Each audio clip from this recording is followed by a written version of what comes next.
اعوذ باللہ من الشیطان الرجیم بسم اللہ الرحمن الرحیم۔ عزیزان ایمان، آج اگست 1983 کی 5 تاریخ ہے اور درس قرآن کریم کا آغاز سورہ الجمعہ کی آیت 9 سے ہو رہا ہے، 62/9۔ اس آیت کی تلاوت تو میں نے صاحب کا درس میں کر دی تھی، لیکن اس کی تشریح آج کے درس پر ملتوی کر دی گئی تھی، کیونکہ میں نے کہا تھا کہ یہ بڑا اہم ایک بنیادی نقطہ ہے جس کی وضاحت کے لیے زیادہ وقت کی ضرورت ہے، اور وہی آج پیش ہوتا ہے۔ اصل یہ ہے کہ یہ آیتیں بلکہ قرآن کریم پورے کا پورا سمجھ میں نہیں آ سکتا تا وقت ہے کہ ہم مذہب اور دین کا فرق نہ سمجھیں۔ آج اسلام مذہب کی سطح پہ ہے اور یہ سارا کچھ دین کی چیزیں ہیں، تو وہ اس تصور کے اندر فٹ ان نہیں ہوتا۔ اس کے اپنے تصور تھے، اپنے نظریات ہیں، اپنا پروگرام ہے، اپنے احکام و قوانین ہیں جو اسی کے لیے ہیں جسے دین کہا جاتا ہے۔ مذہب کے اندر تو کھینچ تان کے کسی نہ کسی طرح سے لے آئے اور پھر ان کی تعویلیں ہوئیں، ان کے اپنے مقصد کے مطابق تفسیریں ہوئیں۔ یہ بنیادی غلطی یہی تھی کہ اس کو دین کی جگہ مذہب سمجھ لیا گیا۔ مذہب خدا اور بندے کے درمیان کسی قسم کے پرائیویٹ سے تعلق کا نام ہے جسے کوئی متعین نہیں کر سکتا کہ وہ ہوتا کیا ہے۔ تعلق باللہ الفاظ ہیں، چند اصطلاحات ہیں کہ وہ قائم ہو جاتا ہے۔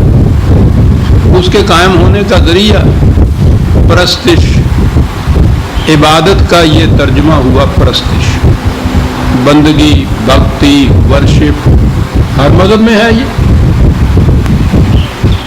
ہر اہل مذہب اپنے اپنے طریقے پہ یہ کچھ کر لیتا ہے اور مطمئن ہو جاتا ہے کہ میں نے مذہب، ریلیجن، دھرم کا فریضہ ادا کر دیا۔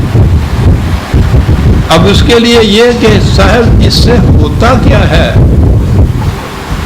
تو پھر ایک اور اصطلاح آ جاتی ہے کہ اس سے ثواب ہوتا ہے۔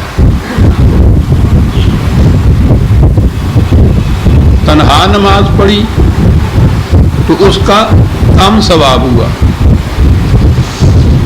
با جماعت پڑھی یعنی مسجد میں جا کے ہر شخص وہاں بھی اپنی اپنی نماز پڑھ رہا ہوتا ہے، وہ ایک صدر میں کھڑے ہو جاتے ہیں، ایک صف میں کھڑے ہو جاتے ہیں، وہ ایک امام ہوتا ہے۔ یہ کرتے ہیں کہ بھئی یہ با جماعت پڑھنے سے کیا ہوتا ہے کہ جی زیادہ ثواب ہوتا ہے، یہی کچھ کہتے ہیں نا۔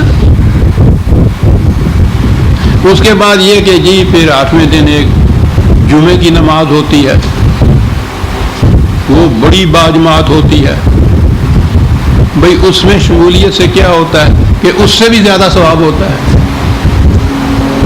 اور ثواب نہ کوئی سمجھا سکتا ہے، نہ بتا سکتا ہے کہ ہوتا کیا ہے، اپنے ذہنی چیز ہے یہ۔ وہ مطمئن ہو جاتا ہے یہ کہہ کے کہ یہ زیادہ ثواب ہو گیا مجھے۔ دین میں ہر عمل، ہر حکم، ہر قانون، بلکہ جتنے ارکان کہتے ہیں آپ دین کے، یہ نماز، روزہ، حج، زکوٰۃ جسے کہا جاتا ہے، یہ سارے اپنے نتائج اسی دنیا میں پہلے دکھاتے ہیں۔ یہاں تو یہ صورت ہے کہ بھئی نماز ہو گئی، انہوں نے کہہ دیا مولوی صاحب نے ہو گئی، کیسے ہو گئی؟ ہاتھ جہاں باندھنا چاہیے تھا وہاں باندھا، ہاتھ جہاں اٹھانا چاہیے تھا جہاں تک وہاں تک اٹھایا، رکوع میں جیسا جھکنا تھا یا وہاں ویسے جھکے، سجدے میں یہ 5 انگلیاں زمین پہ لگیں، یہ سارا کچھ اس طریقے سے کیا، اور پھر وہ بھی شرط